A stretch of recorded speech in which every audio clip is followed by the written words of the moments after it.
Well, coming up on today's show, a couple of bits to round off yesterday's Tesla news, which I didn't get a chance to do. The Nissan Leaf gets its US pricing. Is it good, bad or ugly? We'll find out. And a new electric Sedan.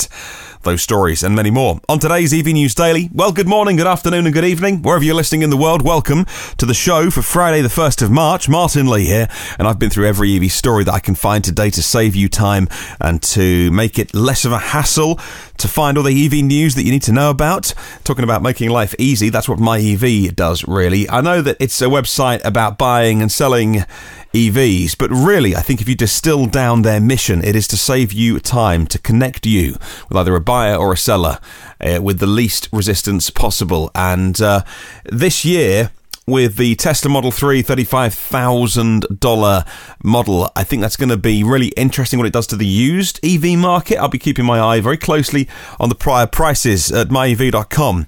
Welcome to new Patreon producers of the show then, Anthony Carroll. Hello, Anthony from Seattle. Thank you for your message as well. I appreciate your kind words. Thank you, Anthony. And hello to Charles Hall. Now, Charles Hall increased his support this month on Patreon. Thank you so much. Let's kick off then with the Tesla news then. And a couple of things that I didn't get a chance to get to yesterday, which Tom Randall at Bloomberg has wrapped up today. And I thought I would pick out a couple of things from his summary, which I'd missed. It's the, first of all, talking Model 3, the top line performance Model 3. The price actually declined, which I missed. It went from $60,900 down to $58,000. That's a sizable decrease. It's also $20,000 cheaper than when it was first released last year. Although I don't think anybody actually paid that higher price. It was discounted before anybody actually got their deliveries. It's also going quicker. The 0 to 60 mile an hour time, I think I forgot to mention this yesterday, is now officially listed as 3.2 seconds. The top speed are now officially listed as 162 miles an hour. Well, there was that call which I referred to on yesterday's podcast, which I literally saw the news, saw the press release, came out and had a chat to you about it. There was, at the time I was recording the podcast, also a call going on with investors and media with Elon Musk, and he was, Tom Randall at Bloomberg points out that on that call, Elon Musk declined to answer a question about the base model's profitability, but he would say that the price cuts have been excruciating and that there will be no further future price reductions to the Model 3. Tesla reintroduced a lower Model S as well, which I kind of missed off yesterday's podcast. The Model S now starts at $79,000. For $79,000, you get 270 miles of range. There's also a long-range version that starts at $83K, so you're only paying $4,000 more, but you get a 335-mile range. Well, who wouldn't put down an extra 4K to get so many more miles, another 65 miles? Performance Model S, by the way, now starts $99,000. So price decreases across the board. If there's anything else that I've missed from the big announcement, let me know, and I will bring everyone else up to speed. Here is a car that, at the moment, still just is the world's most popular EV. It is the Nissan Leaf, and it now has its US pricing. And if it wasn't for the Model 3 news yesterday, I think this would be competitive. Now we've had the news, I think it sheds a different light on it, but make your own mind up on this one. Nissan's revealed the US pricing for the Leaf ePlus. That is 62 kilowatt-hour Leaf ePlus. The pricing, says Inside EVs, seems too high now that we put a price of $35,000 on Tesla's Model 3. Eric Loveday at Inside EVs says there's a lot to like about the Leaf. It's got a 62 kilowatt-hour battery, range of 226 miles. That's about the same as the Model 3 base model. Had it not been for Tesla, with their base price announcement, we would be excited for the Leaf, says Inside EVs. However, all versions of the Leaf ePlus now come in higher than $35K. The manufacturer's suggested price of the new Leaf for the S Plus is $36,550. For the SV Plus, $38,510, and the SL Plus, $42.5. Now, of course, there are some other things to bear in mind in this, which I will leave to some of the Inside EVs forum users. One of those is Blogging, and he pointed out that the $35,000 that you spend gets you a standard Model 3, but who wants a Model 3 without autopilot, he asks. Add $3K, and it's $38. Want a colour other than black? it's 39.5. If you want the other wheels, it's 41, and that's well equipped, but still below the price of the Leaf SL. Yeah, so on that is not... So you're speccing in autopilot, which is like the smart cruise control, which is what the e-pedal will do. So you're not going full Tesla navigate on autopilot kind of thing. So that is comparable. Model 3, 41k, the Leaf SL, 42.5. Another user on the forums, though, Brian, points out the Leaf still qualifies for the full tax credit, whereas Tesla only gets half. In 4 more months, it goes down to a quarter. By the time the Leaf loses the credit, though, Nissan will have put plenty of money on the hood, is the phrase he uses. So the ePlus will always cost less than even a base Model 3, says Brian on Inside EV's forum. I know what you mean, actually, because the Tesla price is the Tesla price. The Nissan price, and this is what's always weird about any car transaction that's not with Tesla, that's the suggested price. How much do you want to go into a dealership, spend half a day there with someone trying to bargain you down, or you're trying to bargain them down, and they're throwing in floor mats and 3 years free servicing? Great on an EV. Basically, there isn't any. But, you know, it's that whole, how cheap can you get the Leaf if you really, really try and drive a hard bargain? And if you go in at the end of the month and they've got 2 more days to hit their target, how much are they willing to move then? And what about leasing? How much will Nissan Finance put behind the lease? You know, I'm talking $0 down, a few $100s a month. So, although the headline price is there, I don't quite agree that it's more expensive than the Model 3. I think that pretty quickly the Leaf will be cheaper than the 3. I think it has to be if they want to sell a single unit. Some people on the forums are going, oh yes, but it's a much bigger car, and actually it's got a boot, it's a hatchback, whereas the Model 3 is very impractical. Nonsense. I mean, I don't buy into that. Yeah, the Leaf is a bit bigger, maybe, for storage of things. But if you're putting down that kind of money, what are you thinking about? Are you thinking about the fact that it's got a different kind of boot? Or are you thinking about the supercharging network? I mean, I'm just pointing out some of the things that people have said online today. Make your own mind up, though. Send me your thoughts as always. My email address is hello@evnewsdaily.com. Let's move on to a few stories about the Geneva Motor Show, and I'll tell you why. Firstly, Peugeot, or Peugeot. You choose which one you like. It's going to be showcasing their new plans for an electric future. Delighted the French manufacturer is turning up at the Geneva Motor Show with a 100% Peugeot E208 alongside the all-new Peugeot 208 fossil cars and a new 508 Sport. Joining the new models is going to be a plug-in hybrid range and a revamped electrified version of the iconic Peugeot Lion. Peugeot will be unveiling the all-new 208 with its choice of either fossil engine or the E208 pure electric 100 kilowatt motor. It's the first electric model available from Peugeot's new range. 5-door hatchback, 50 kilowatt hour battery, under the floor. I like how all these manufacturers, by the way, go, you know what? We've discovered something.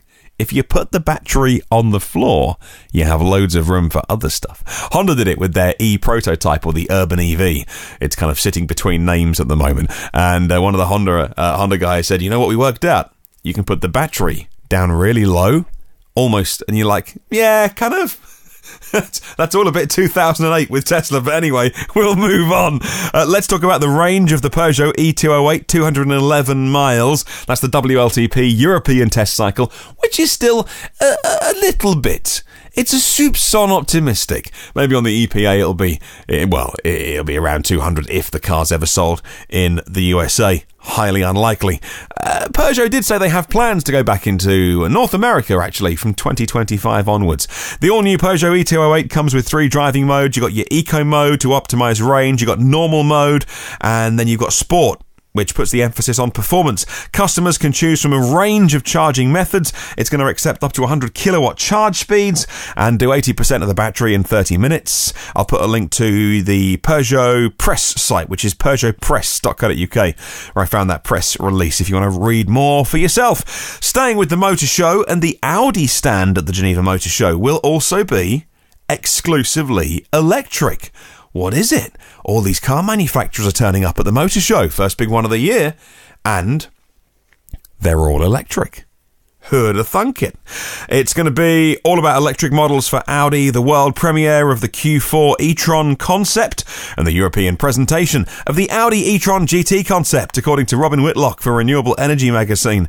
In all, 4 all-electric cars will be the headline for the brand, which will have been rolled out in series production form from the end of 2020. 4 new plug-in hybrid models will make their debuts, and the world of Formula E racing is going to be represented by the latest Audi e-tron FE05 car. Deliveries of the Audi e-tron electric car, which maybe you've seen some of those YouTube videos in the last 7 days. The fully charged one, by the way, is excellent as always.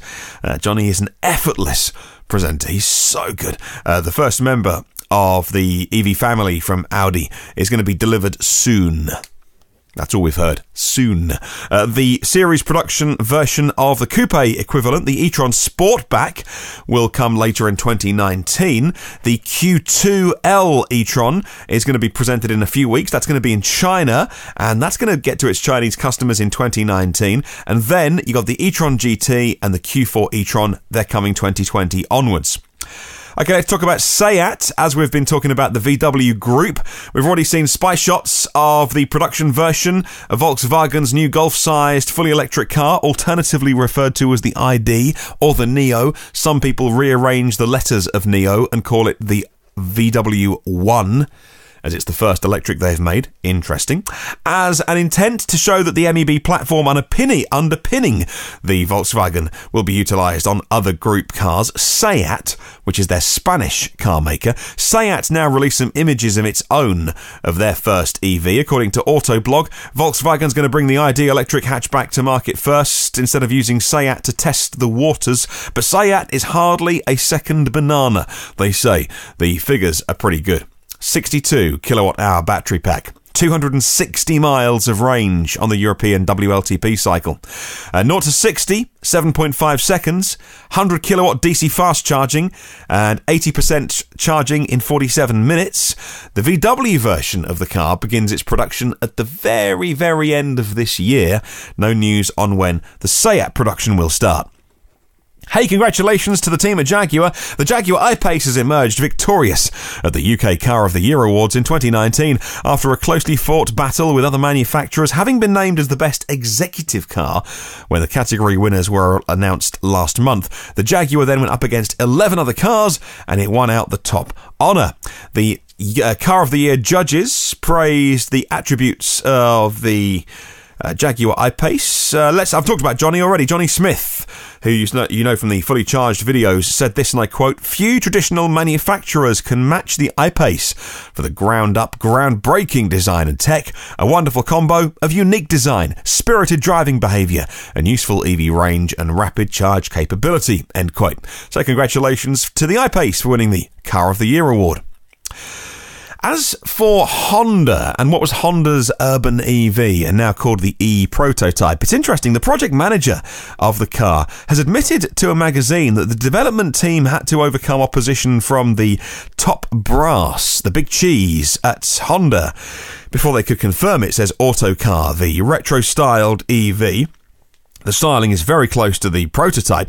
The concept car is a compact city car. The range disappointed people when it was first announced, 125 miles. Now, Koei Hitomi said that Honda's management weren't convinced by the car's styling, the small size, and the very limited range. He said this, and I quote, "The positive feedback of the urban EV concept car was certainly a breakthrough to convince internally that a small EV would make sense and be appreciated. I also tried to convince people that an EV is meant to be used in urban conditions, where the small size of the car is the most important aspect. That's where it makes most sense. From that perspective, the small size is the most important aspect.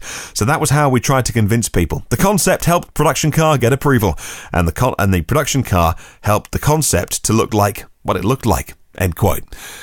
Their point there being that they want to make a small city car. If you want a big battery, you need a big car, and therefore that's why it's got 125 miles of range. The big thing on that, though, is going to be the price. I love it. I'll have one. Stick it in the driveway. But what's the price? Final story today, then, and we'll talk about Kia. Kia's announced a refreshed version of the Niro hybrid and the plug-in hybrid, making their debut at, you guessed it, the Geneva Motor Show. Both models now come with a new exterior design to match the full electric e-Niro, an improved interior finish and new tech features, says Jack Healy for Car Keys. The South Korean manufacturer's given the Niro hybrid models new front and rear bumpers, new headlights, LED running lights, LED rear lights, new alloy wheels. Inside, a big tech upgrade, 10.25-inch widescreen touchscreen, 7-inch instrument cluster display, and you can have that instead of the standard 8-inch infotainment screen. Both versions of the Niro, by the way, have a 1.6-litre fossil burner up front, and the hybrid has a 1.56 kilowatt-hour battery. The plug-in has an 8.9 kilowatt-hour battery. I had somebody say to me recently, Kia have now adopted the phrase self-charging hybrid in an attempt to try and sell the cars they make that don't have a plug. You know, we love hybrids. I love hybrids on this podcast. We love them. Any car that has a plug, brilliant. Anything that's a cop-out, a cheap 48-volt soft hybrid, or even just a hybrid car, if it hasn't got a plug socket, it's not really an EV, is it? Because you've got to destroy the planet by putting in fossil fuels. You've got to really screw up your kids' and your grandkids' future. You've really got to not give a toss about anybody else on the planet. Apart from you, I'm all right, Jack. I'm filling up my hybrid with petrol. You've really got to be that person to call it a self-charging hybrid. Now, don't get me wrong. Lots of people on the podcast listen to this show. They have hybrids. They love them. They're great for mileage. The next EV or the next car they buy might be an EV, maybe a plug-in. Maybe they'll stick with hybrid. It's fine. Buy one. Enjoy one. Don't call it a self-charging hybrid. You know who I'm talking to, my favourite manufacturer. I'll put a link to that article in the show notes, by the way. Right, one more day to get your answer in for Question of the Week. It's been a good one this week. I love this question. So here we go. Thanks to myev.com. Question of the Week this week is this. Keep your comments coming in. Where did you, or where will you, buy an EV from? What's your personal story? And if you don't own one yet, where do you think you'll buy one from? Let's make a list of places, maybe marketplaces, maybe dealers that you've enjoyed working with, maybe companies who made EV buying a pleasure. We can add them to a roll call of honour if you want. You can email me, hello@evnewsdaily.com, and you can leave comments in the YouTube, the myev.com section, also on Facebook as well. Thank you very much to all the patron supporters of the show. There's 197 of them. Their funding keeps me going. And if you want to download any of the archive that we have online, there are 401 previous episodes. They're all for free.